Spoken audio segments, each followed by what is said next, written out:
राधे राधे गुरुजी। राधे राधे। आपके चरणों में कोटि कोटि प्रणाम। गुरुजी हमको रोज एक मौका दीजिएगा, हम बड़ी दूर से आए हैं, आपसे हमको बहुत सवाल करने हैं। बोलिए। रोज दो दो सवाल आपसे करना चाहते हैं। इसलिए दिया है। गुरुजी पहले तो ये बताइए, आप तो बताते ही हैं कि एक पत्नी का कर्तव्य क्या होता है और एक पति का कर्तव्य क्या होता है। बताए तो हैं आज की कथा में। आप बताए हैं, लेकिन कोई आपकी कथा ही नहीं सुने। और पत्नी को सबसे पहले उठना चाहिए, बच्चों का, पति का, सबका ध्यान करना चाहिए। और हमारे बच्चों को सनातन के खिलाफ अगर उसके पिता ही भड़का रहे हैं तो कैसे हम अपने बच्चों को संभालें। कहाँ है आप? वो पिता नहीं, वो तो आपकी कथा भी नहीं सुनते हैं। वो हमको लेके शादी के बाद ना कभी मैके आएंगे, ना ससुराल जाएंगे, ना हमारे साथ समाज में जाते हैं, ना अपने माता पिता को पूछते हैं। हम जिंदगी अकेले 11 साल दोनों बच्चे को पालने के लिए मैके में रहें। उसके बाद स्वयं हम जमशेदपुर दोनों बच्चों को डेरा खोज के स्वयं वहाँ आए। क्या करते हैं आपके पति? टाटा स्टील में, टाटा माइनिंग में है, उड़ीसा में। अच्छा, तो वो उनको कोई मतलब नहीं, ना हमसे मतलब, ना दोनों बच्चों से। और ऐसा नहीं है कि वो पीते हैं या खाते हैं या किसी और नारी से उनका कोई संबंध है। उनका नशा ऐसा है गुरुजी कि आज तक आप कथा में कभी नहीं बोले, क्योंकि आपको हो सके पता नहीं होगा। कौन सा नशा है? उनका नशा 24 घंटा मोबाइल का है। 24 घंटा उनका बस चले तो लेट बात भी बिना मोबाइल के नहीं कर सकते हैं, और बिना खैनी खाए नहीं रह सकते हैं। उनको दुनिया से कोई मतलब नहीं। एक नौकरानी के जैसा हम उनके साथ जिंदगी काट रहे हैं गुरुजी। तो भी मेरे पे हाथ तक उठा दिए। बच्चों को डांटेंगे नहीं, पढ़ाएंगे नहीं। और अगर हम डांटेंगे कि बाबू इतना पैसा लग रहा है, पढ़ो, ये सब चीज़ नहीं खानी चाहिए, गुरुजी का कथा सुनो, नहीं डांटो, नहीं बोलो, उसके कारण बच्चों को बोलने के बजाय वो हमारे पे हाथ उठा दिए। और ऐसी बात है जो हम पूरे लोग के सामने आपसे नहीं बता सकते हैं। आपकी कथा है जो हमको आज तक जिंदा रखी है गुरुजी। हम उतनी दूर से हम अकेले ही आए हैं, स्टेशन पे छोड़ने तक नहीं आए, 1 रुपया तक हमको नहीं दिए। क्या एक पति का यही कर्तव्य है? और हमको दुनिया का ना कोई अच्छे कपड़े चाहिए, ना गहने चाहिए, हमको बस पूजा का सामान, और पूजा और भगवान ही हमारे लिए सब कुछ है। अगल बगल किसी से हमें कोई मतलब नहीं। तो आपके पति आपसे अच्छे से बात नहीं करते? नहीं, उनका कहना है कि हम तुमको दुदकारे, हम तुमको बोले, हम तुमको मारे, लेकिन तुम हमारे पैर पर हो, तुम हमारे अधीन हो। बहुत पुराने ख्याल के हैं। और जबकि हम MSc किए हुए हैं, NTT किए हुए हैं, और लेकिन हम ऐसी जगह में हैं। हम शादी से पहले जॉब भी करते थे, लेकिन अब वहाँ टाटा स्टील के सिवा और कोई कुछ है ही नहीं। तो हम वहाँ क्या करें गुरुजी। बच्चों की भी शिक्षा, हमारे बच्चों को वहाँ क्रिश्चियन का स्कूल है, आपको पता होगा। जो टाटा के सबसे जो रजत टाटा हैं वो क्रिश्चियन ही हैं। और हमारे बच्चों को यीशु क्रिस्ट के बारे में बताया जाता है, राम कृष्ण के खिलाफ भड़काया जाता है। और जब हम बोलते हैं कि नहीं, हम लोग बंदर के संतान नहीं, हम लोग तो ऋषि मुनि के संतान है। और ये चीज़ हमने भागवत जी में पढ़ी भी है। आपकी हर बात सत्य होती है, लेकिन नहीं, अगर वो कभी बैठेंगे भी तो बोलेंगे मम्मी का बात मत सुनो, वो हम लोग बंदर के ही संतान है, वो छोड़ो, जो साइंस कहता है वो सुनो। हम कैसे अपने बच्चों का भविष्य सुधारें?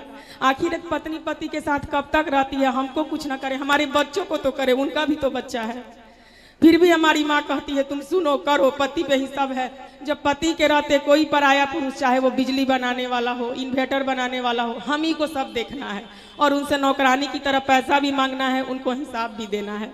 इसलिए कि हम कमा नहीं सकते, हमारी मजबूरी, हमारे बच्चे हैं। हमारा दुख देख के हमारी बहन बहनोई बोला कि तुम यहाँ आओ, तुमको नौकरी मिलेगा। लेकिन क्या करे गुरुजी, हम अपने बच्चों को छोड़ के कैसे जाए? तो आप अपना भी कुछ काम शुरू कर लीजिए ना। जब आप जॉब पढ़े लिखे हैं तो आप वहाँ कुछ नहीं हो सकता है गुरुजी, वो माइनिंग एरिया है और वहाँ सारे उड़िया लोग भरे हैं।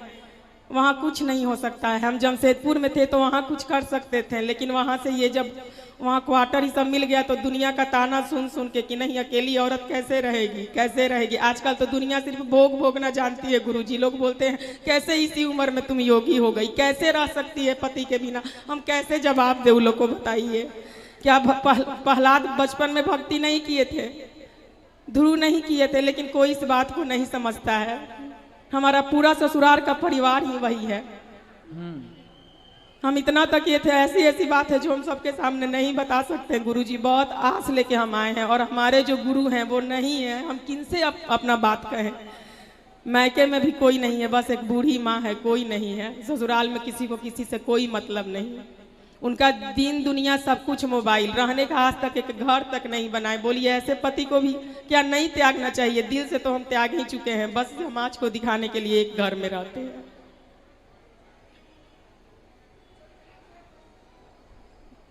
पति को समझाया जाए यही विकल्प है। नहीं समझते हैं गुरुजी। अगर आप उनसे अच्छा से बात भी कभी करना चाहिएगा ना, तो आपके पास से उठ के चले जाएंगे।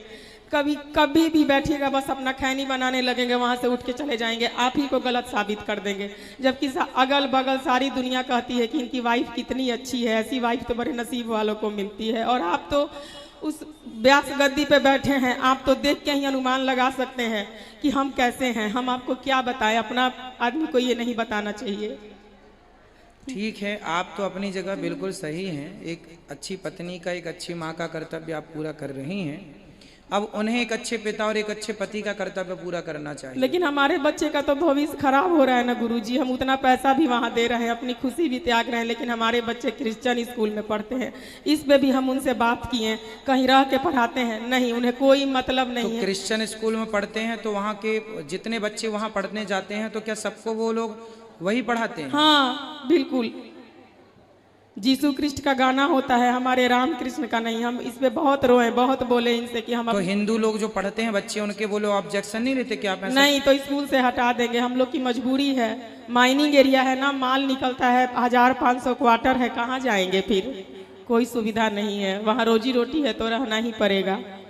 बड़ी ये करके हम आपसे मिलने के लिए उतना दूर से हम आए हैं। तो बच्चों को फिर आप अच्छी जगह पढ़ाइए जहाँ उनको अच्छे संस्कार आप दे पाएं।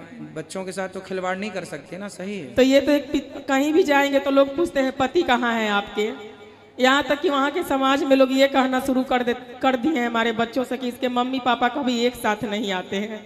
बोलिए, हम बोले अच्छा मत चिंता करो, हम ही कुछ सोचते हैं, अलग ही रहेंगे तब ये सवाल नहीं उठेगा।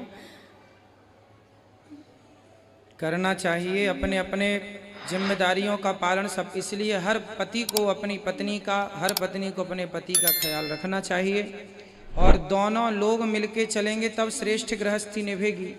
एक से नहीं, एक की समझदारी। इसलिए कहता हूँ कथा दोनों सुनना, दोनों को नहीं, वो तो हमें भी कथा नहीं सुनने देते। जब तक वो घर में रहते हैं हम धीरे धीरे मोबाइल पे आपकी कथा सुनते हैं।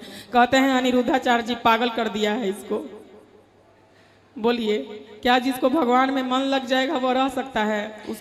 आप थोड़े दिन आप ऐसा कर लीजिए, आप थोड़ा पति की बात मान के देखिए, शायद आपके मानने से, आपके प्रेम से वो रीझ कर आपकी बात मानने लग हम जाए। सब करके देख लिए हैं गुरुजी, हम हर चीज करके देख चुके हैं। ना बच्चों के फ्यूचर की चिंता है ना कुछ।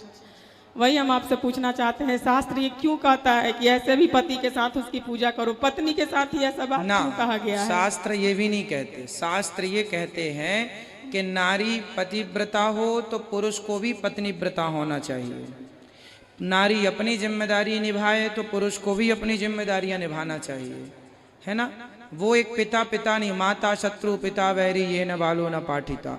जो माँ बाप अपने बच्चों को गलत रास्ते पर ले जाएं, जो गलत संस्कार दें, वह माता पिता नहीं, वह दुश्मन है। ऐसा हम नहीं कह रहे। नीतियाँ माता शत्रु पिता वैरी ये न बालो न पाठिता, न शोभते सभा मध्य हंस मध्य वको यथा।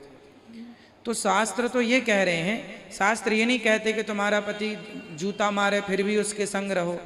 ये तो समाज कहता है कि भाई रहना पड़ेगा। बाकी शास्त्र ये भी नहीं कहता कि छोड़ दो, परंतु समझा बुझा के, जैसे प्यार मोहब्बत से कोशिश। आदमी व्यक्ति गलत नहीं होता, व्यक्ति की संगति उसे गलत कर देती है। सुधारा जा सकता है यदि आप यहाँ लाएं। अब जैसे आप कह रहे हैं वो आ ही नहीं सकते। नहीं, वो तो आपकी कथा सुनते ही नहीं है, वो टीवी में भी खाली इंडिया अब में ये है ना कि कोई हॉस्पिटल जाए तो उसका इलाज भी हो जाए। अब हॉस्पिटल ही ना जाए तो इलाज भी कैसे हो? यहाँ आए तो मैं समझाऊं भी, शायद वो समझ भी जाए, लोग समझ जाते हैं। अब आए ना समझे नहीं, वो ना, किसी से बात भी नहीं करते। अगर इस घर में पूजा होगी, ब्राह्मण देवता बुलाएंगे तो फिर आएंगे ही आप ही उनके पत्नी तो हो ही, आप ही अपने पति के गुरु बनकर आप ही उन्हें सही मार्गदर्शन कीजिए। आपके पति भटके हुए हैं रास्ते से।